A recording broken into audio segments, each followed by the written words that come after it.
Semantic Tableaux. Pada bagian ini kita akan mereview bagaimana Semantic Tableaux itu dilakukan.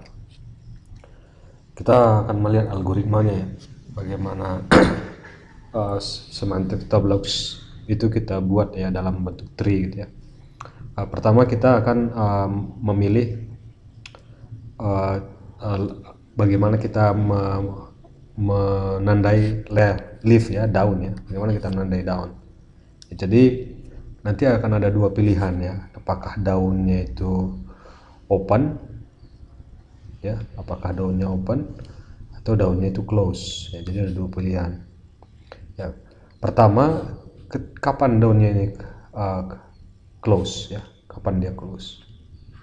Kalau dia mengandung complementary literal ya. Jadi kalau ada complementary literal, nah, ini akan close. Kapan dia open?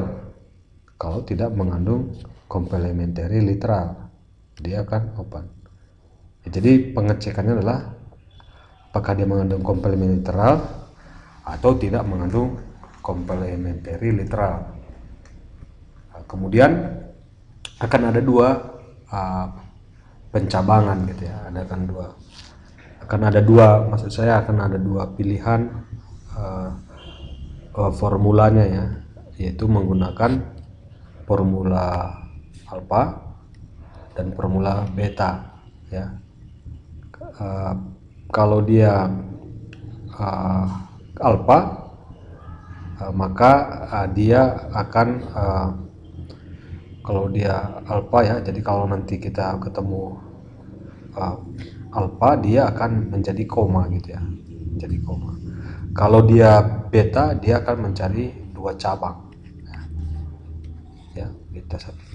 Nah, bagaimana ini dilakukan? Kita lihat contohnya ya.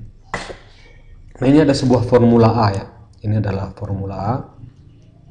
Ini formula A. Formulanya itu berisi P dan negasi Q atau Q. Yang pertama adalah kita ketemu dan ya. Nah, dan di Semantic Tableaux itu diubah menjadi tanda koma ya. Nah ya, seperti itu ya, jadi sesuai dengan kaidah ini gitu ya. Kalau ada kita menemukan alpha formula, kemudian kita buat new node sebagai child ya, kemudian di labelinnya itu digunakan tanda koma ya. Jadi tanda koma. Nah, kemudian sekarang kita punya formula ini ya, yang tanda dannya sudah menjadi tanda koma. Sekarang negasi Q atau negasi P. Nah, kalau ada kita ketemu dengan atau ya, berarti ada dua pilihan ya. Ini menghadapkan dua pilihan, jadi akan bercabang seperti ini, jadi dua ya. Pilihannya apa? P dan Q ya, atau P dan negasi Q ya. Jadi kita peroleh seperti ini, P dan negasi Q, P dan negasi P. Nah, sekarang kita cek ada nggak complementary literal. P dengan Q tidak ada complementary literal.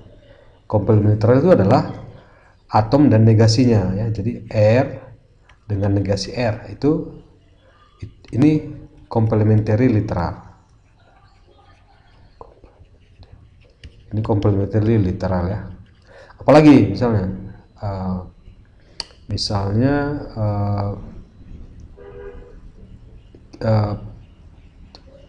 ini ya, S ya, S dengan negasi S. Nah, ini juga disebut complementary literal. Di sini ada nggak complementary? Tidak, karena ada P dan negasi P. Kalau di sini ada nggak? Ada P dan negasi P, atom P dengan negasi atomnya, sehingga ini menjadi close, ini menjadi open. Nah, ini contohnya. Contoh yang lain, ini adalah contoh B ya. Contoh B, kita temukan di sini adalah P atau Q ya, ada atau dan P dan Q. Nah, yang pertama di contoh ini yang dia ubah dulu adalah dan yang ini ya, sehingga ini jadi hilang dan menjadi tanda koma. Nah, sekarang kita dapat permula yang ini. Nah, berikutnya apa yang dilakukan? Ubah lagi yang dan ini ubah lagi menjadi tanda koma. Nah, sekarang kita sudah punya formula seperti ini. P atau Q dan P, negasi P dan negasi Q. Nah, sekarang ada tanda atau, berarti dipecah menjadi dua seperti ini ya, pecah menjadi dua, yaitu apa yang kita dapatkan adalah ya, negasi P dan negasi Q dan P, atau negasi P atau negasi Q dan Q ya. Jadi kita dapat di sini P dan negasi P negasi Q, kemudian Q negasi P dan negasi Q. Nah, kita dapat dua. Nah, sekarang kita cek ada nggak komplement literal. P dengan negasi P ini komplement literal sehingga dia close. Di sini Q dengan negasi Q. Nah, ini komplement literal jadi close. Jadi karena dua-duanya close, ini dua-duanya maka kita bisa tandai seperti ini ya. Nah, berikutnya adalah bagaimana kalau dengan persamaan seperti ini ya, A maka B, maka ini harus kita transformasi dulu,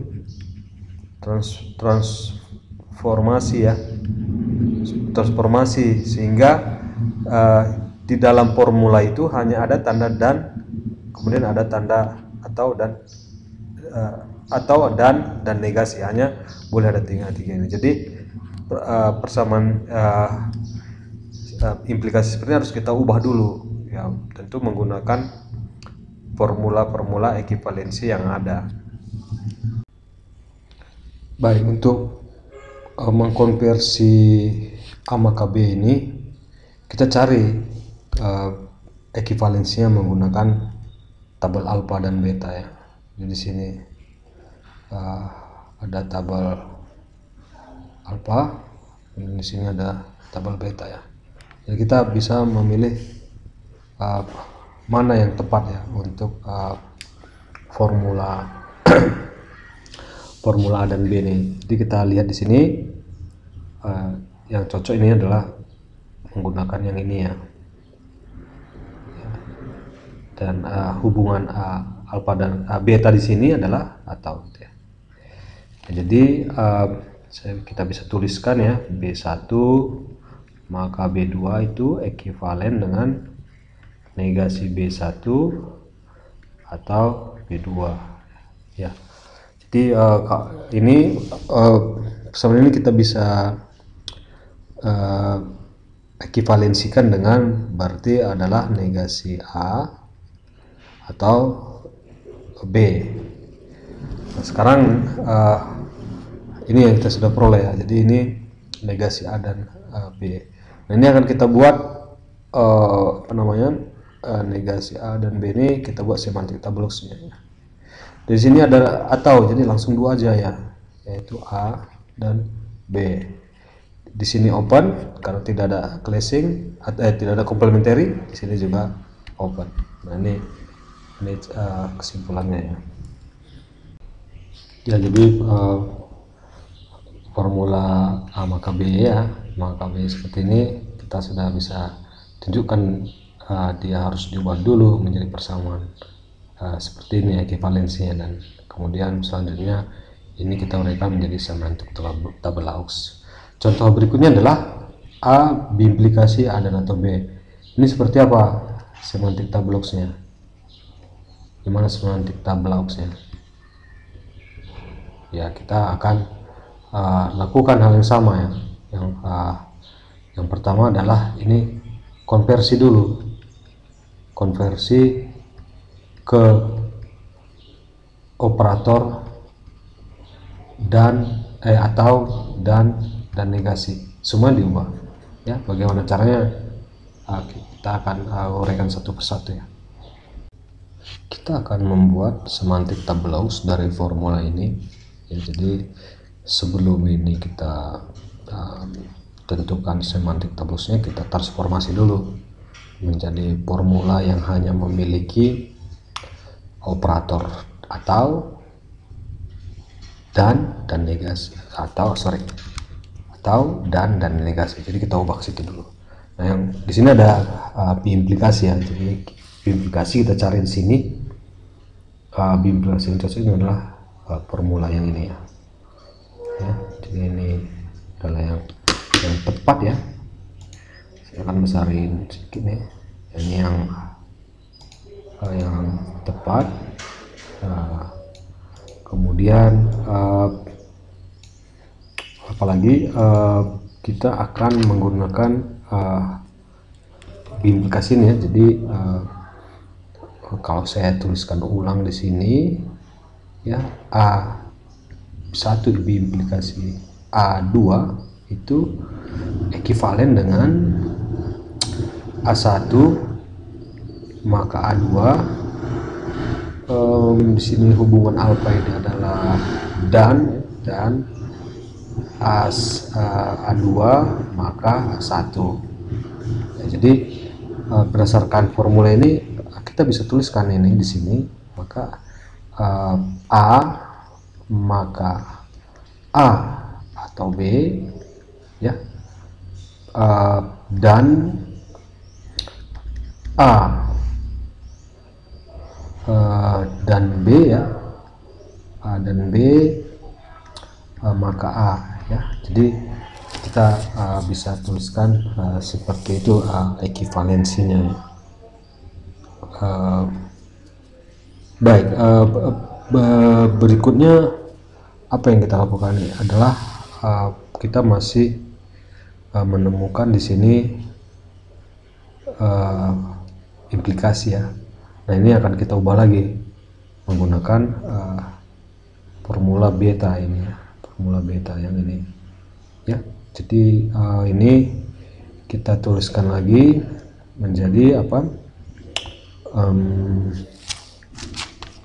A ya,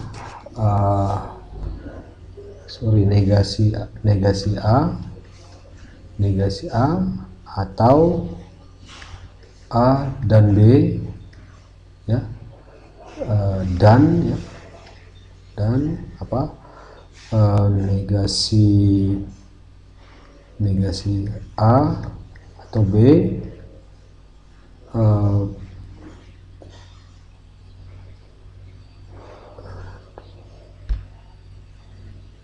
atau ya, atau A ya. Kita dapat seperti ini ya. Jadi kita sudah memperoleh persamaan ini ya, persamaan yang ini yang akan kita uraikan lagi nantinya ya. Kita akan membuat semantik tableaux dari formula ini ya. Jadi sebelum ini kita tentukan semantik tableaunya, kita transformasi dulu menjadi formula yang hanya memiliki operator atau dan negasi, atau dan negasi. Jadi kita ubah ke situ dulu. Nah, yang di sini ada biimplikasi ya. Jadi biimplikasi kita cari di sini. Biimplikasi yang cocok ini adalah formula yang ini ya. Jadi ini adalah yang tepat ya. Saya akan besarin sedikit nih. Ini yang tepat. Kemudian apalagi kita akan menggunakan biimplikasi ini ya. Jadi kalau saya tuliskan ulang di sini ya, A1 biimplikasi A2 itu ekivalen dengan A1 maka A2. Di sini hubungan alfa ini adalah dan A2 maka A1 ya. Jadi berdasarkan formula ini kita bisa tuliskan ini di sini, maka A, maka A atau B, ya. Dan A dan B, ya. A dan B, maka A, ya. Jadi kita bisa tuliskan seperti itu ekivalensinya, ya. Baik, berikutnya apa yang kita lakukan adalah kita masih menemukan di sini implikasi, ya. Nah, ini akan kita ubah lagi menggunakan formula beta ini, ya. Formula beta yang ini, ya. Jadi ini kita tuliskan lagi menjadi apa? A, ya.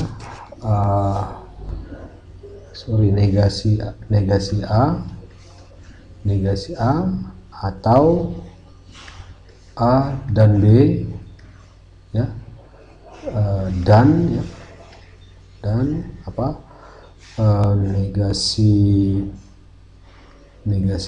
A atau B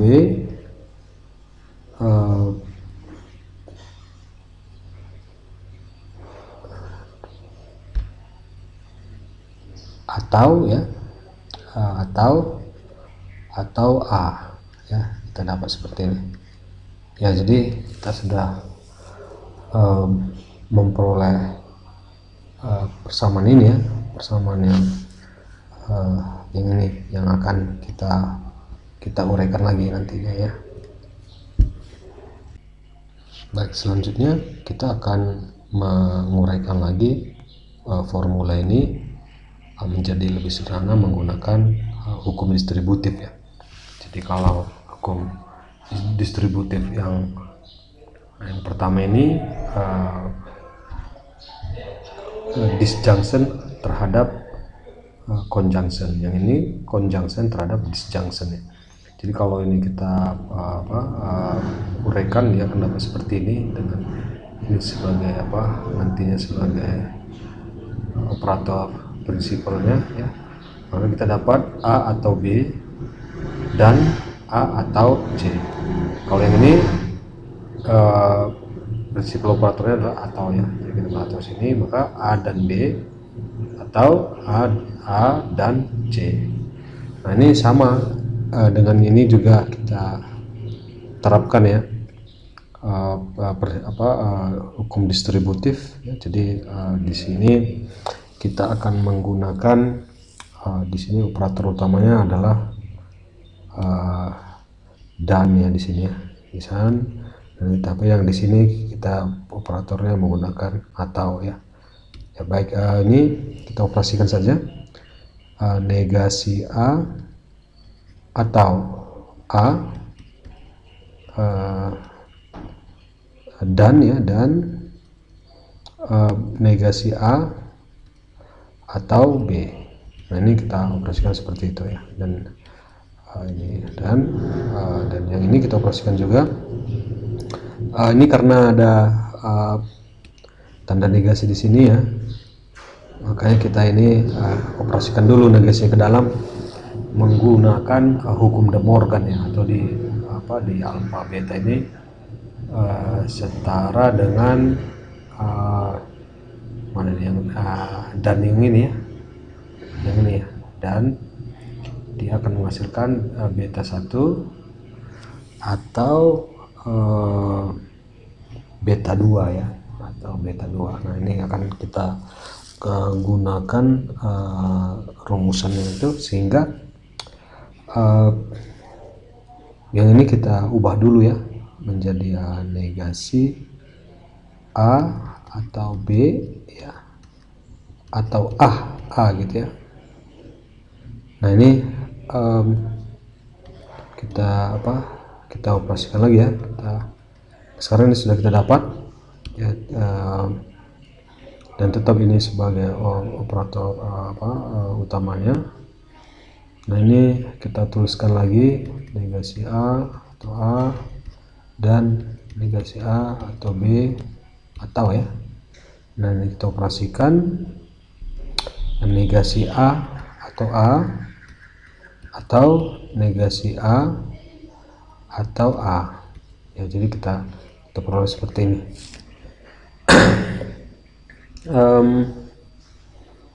Berikutnya akan kita lihat lagi ya, bagaimana ini disederhanakan lagi ya. Nah, yang pertama kita bisa lihat di sini ya, negasi A atau A itu akan selalu menghasilkan nilai true ya. True sama dengan ini, negasi A dengan A akan menghasilkan suatu nilai yang true. Kemudian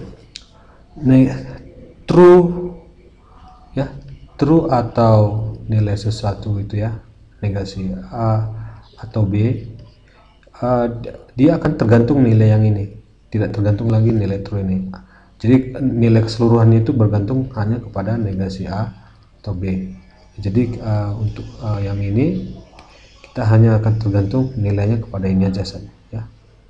Nah, berikutnya kita lihat lagi true ya, true atau sesuatu gitu ya, true atau sesuatu, formula atau atom, dia akan tidak tergantung lagi nilai ini, tapi dia akan selalu bernilai true, sehingga ini semua akan bernilai true ya.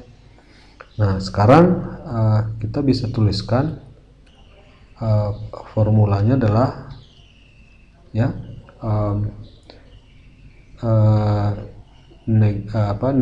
negasi A atau B atau dan ya, dan T true.